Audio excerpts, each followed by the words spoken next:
am Caroline Dive. I'm down here as the PI, but in all truth, the organisation and the drive of the Upsmart Accelerator following Andrew's departure was first done by Donal Landers, who has since left us, but thank you, Donal, for all your efforts, but most recently by Harriet Unsworth, who is now really the PI of the Upsmart Accelerator Award. So thank you, Harriet, for everything you've done in, I think, the year that you've been with us and leading up to this conference.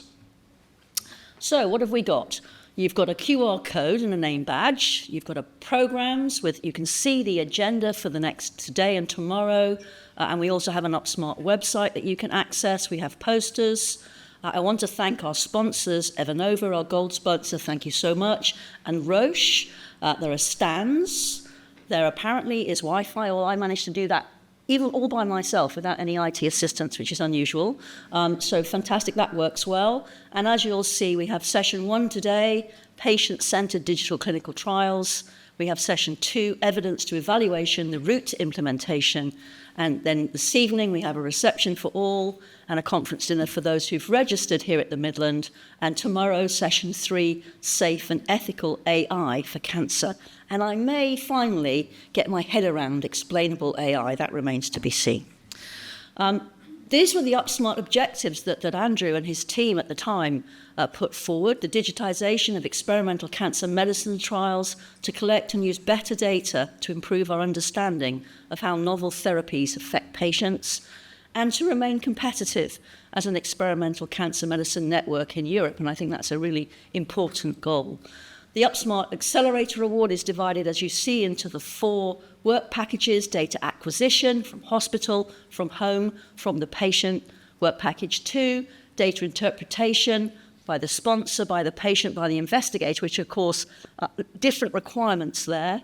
Work package 3, training and setup and the conduct of clinical trials with digital healthcare products. And work package 4, the central technical support for the development and deployment of digital healthcare projects to the network. So that's how the accelerator across the 3 countries, in fact now 4 countries, was set up. And that brings me to show you who's involved in this accelerator. So the ECMCs, 20 of them around the country here, but also the early drug development units in Italy, Spain, and France. And thank you, everybody. Did I say France then instead of France? I've been up north too long. So thank you all, and thank you for those who've come across the sea to join us here at the Midland today. So the work has been supported by the Azure sponsorship, and we really want to thank Microsoft, their AI for Good Research Laboratory in that regard. So this is the Upsmart portfolio, and everywhere you see a yellow blob, that's where we have a poster for you to peruse in the poster sessions. And you can see we go from hypothesis generation and biomarker identification right the way through to data visualization via trial design, planning and approval, patient recruitment, clinical decision support, patient and trial monitoring, and then data visualization. And I hope you'll have time to look at these posters for all of the DHPs that we have produced and are producing in ongoing research. Okay, so the approach that Andrew envisioned and that we are delivering is to create an open source digital tools. And as I said, you can look at these tools that we have already on the posters and at the Upsmart stand for some information and demonstrations. So far, 7 digital tools have been open sourced, 3 more expected by 2026, where we think the first accelerator program will be finished, and we have to think very carefully about what comes next.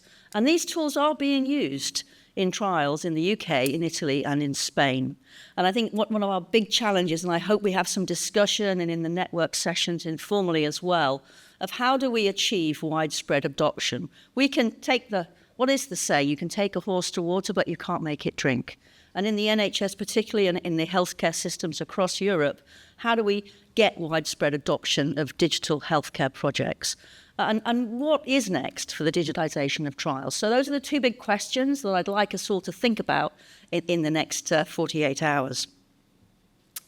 So these are the aims of the conference then: to bring together the digital trials community, patients, researchers, clinicians, industry, share best practice, build collaborations, to understand the challenges, as we mentioned, There are quite significant barriers, I think, at the moment to widespread adoption of digital solutions. Is that just money? Is that organisation, hearts and minds? What is it that's stopping us getting these digital tools more widely adopted?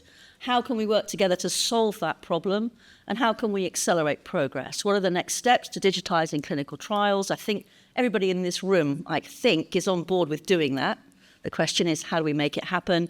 And what views do we need to consider to get it right? And certainly the views of the patient are right up there at the top of the list. Okay, I'm going to hand over now. Let's get the party started. I'm going to hand over to Professor Duncan Drodrell, who's the chair of our scientific advisory board for UpSpot, and he's going to lead the session on patient-centred digital clinical trials. Everybody enjoy.